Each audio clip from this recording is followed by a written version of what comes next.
Ouais, bah, je me suis perdu, le réveil a sonné, je me suis dit: «Ah, c'est le boulot?» Non, non, en fait, c'est pour le festival, hein. Donc ouais, bah, depuis maintenant l'année dernière, je m'y intéresse, grandement. Non, bah, faut s'armer de patience franchement, faut essayer de causer un petit peu avec les gens, puis il faut somnoler beaucoup, en essayant d'échapper au froid, on va dire. Et se dire qu'après il y a le petit café qui vient, donc non, généralement ça passe. Personnellement, j'aime bien rencontrer tous ces acteurs, donc moi je fais des portraits et ça me permet d'en rencontrer quelques-uns, donc c'est toujours agréable.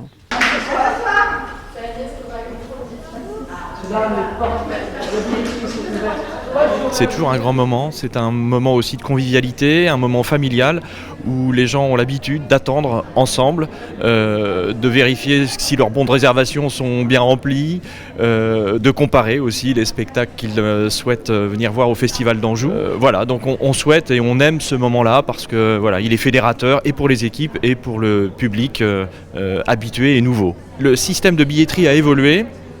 C'est un système maintenant qu'on appelle full web.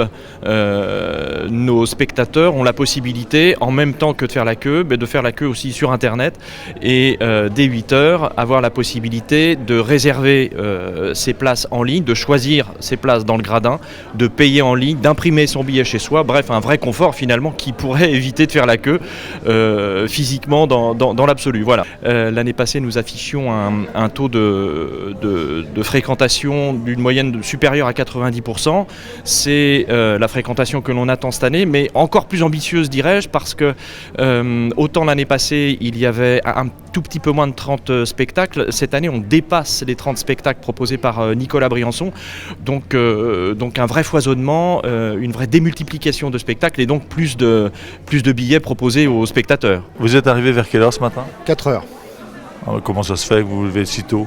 Parce que je veux avoir les bonnes places, les meilleures, derrière ceux qui ne payent pas. Et vous êtes un habitué du Festival d'Anjou ? Oui, tout à fait. Depuis 20 ans à peu près. Donc je viens toujours très tôt pour avoir des bonnes places en fait. Ouais. Qu'est-ce qui vous plaît dans ce festival ? L'ambiance, le fait de pouvoir avoir des pièces qu'on ne voit qu'à Paris en règle générale. Puis j'aime bien le décor aussi, c'est dans un château, c'est joli. Et puis c'est des bonnes pièces en fait. C'est plutôt des pièces de qualité. Donc, c'est le début des vacances en fait. Hein, ça inaugure les débuts des vacances en général, c'est ça qui est intéressant. Vous êtes arrivé à quelle heure là ce matin ? Je suis arrivée à 8h, mais j'ai d'abord été à la FNAC. Et à la FNAC, il y avait moins de monde, mais ils ne faisaient pas les abonnements.